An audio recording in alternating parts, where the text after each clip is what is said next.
علمتنا إنك أنت العليم الحكيم سبحانك لا فهم لنا إلا ما فهمتنا إنك أنت الجواد الكريم وقل رب زدني علما.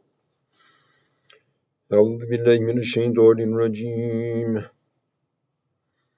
ليس البر أن تولوا وجوهكم قبل المشرق والمغرب ولكن البر من آمن بالله واليوم الآخر والملائكة والكتاب والنبيين وآتى المال على حبه ذوي القربى واليتامى والمساكين وابن السبيل والسائلين وفي الرقاب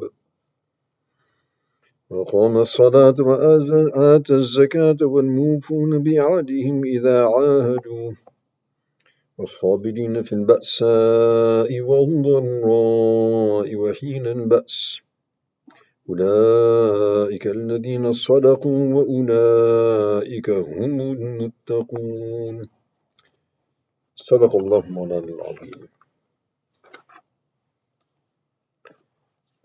So mashallah, in these ayats, Allah subhanahu wa ta'ala is describing the basic overall umbrella principles of goodness. Laysa al-birr.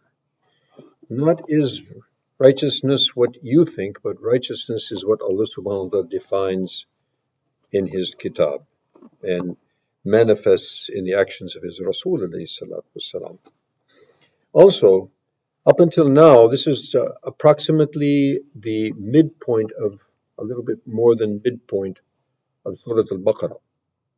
And up to this point, we've been hearing about the establishment of the proper belief, the establishment of Tawheed, the establishment of the sending of books and prophets, and the millet of Ibrahim alayhi salam, establishing of Qibla for the purpose, for that very purpose.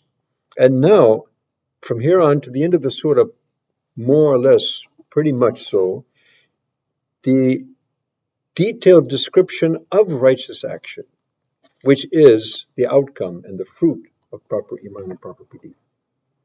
And so in this ayat, there is a general principles are laid down. And from here on to the end of the surah, the detailed, description of the various, various ahkam, the various injunctions and the various forms of obedience of Allah subhanahu wa ta'ala. Wasiyah, Sawm, Hajj, Zakat, Jihad, Infaq, Zakat, the muamalat of mal, of spending of wealth, riba, interest, etc., etc. So Allah subhanahu wa ta'ala here mentions basically that not is bir, laysa al-bir an tuwallu wujuhakum qibla al-mashriq wal-maghrib. Goodness is not simply turning your face one direction or the other, be it the east or be it the west. And we talked about that extensively in Qibla. The objective of Qibla is to face towards, the obedience of Allah subhanahu wa ta'ala and turning ourselves totally in submission to Him. And that is a unified, direction. However, simply turning in one direction or the other is not the name of righteousness. Moreover, righteousness, bir, is to man amana billahi wal yawm al-akhir wal malaika wal kitabi wal nabiyyin. Righteousness, number one, is proper iman, proper faith, which entails belief in Allah, the Day of Judgment, the angels, the books, the prophets, and then secondly, وَآتَى الْمَالَ عَلَى حُبِّهِ ذَوِي الْقُرْبَى وَالْيَتَامَى وَالْمَسَاكِينِ وَابْنَ السَّبِيلِ وَالسَّائِلِينَ وَفِي الرِّقَابِ. Secondly, the spending of wealth, the resources which Allah subhanahu wa ta'ala has given you, which we mentioned so many times that nothing belongs to us. It's all belonging to Allah. This is all trust in our hands. So what do we do with this wealth and resources which Allah has given us? Spend upon ourselves what is necessary, and then the rest we spend on because of the love of Allah subhanahu wa ta'ala. Ala hubbihi. Because of the love and the connection of Allah subhanahu wa ta'ala, and realizing that the resources have been given by Allah, we spend in the name of His love, for the sake of His love. And some of the commentators say, ala hubbihi, even though we love that mal, we love that property, we want it for ourselves, but because our love of Allah subhanahu wa ta'ala is greater, so we spend that money in the proper channels, which are mentioned here, basically as categories. One of them, to the relatives, to the orphans, to the poor, the destitute, the travelers, and for those people who are asking. And of course, those people who are asking, there's some details we'll talk about a little later because some are asking and they should be given, some are asking and they should not be given. Okay, وَفِي الرِّقَابِ, and also for those who are in slavery.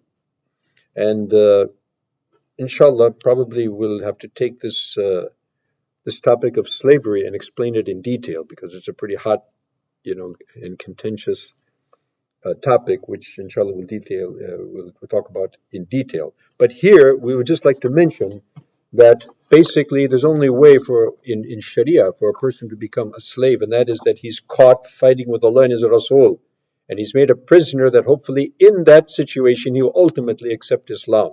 And so we have many, many, many channels to free those slaves and release them from that slavery.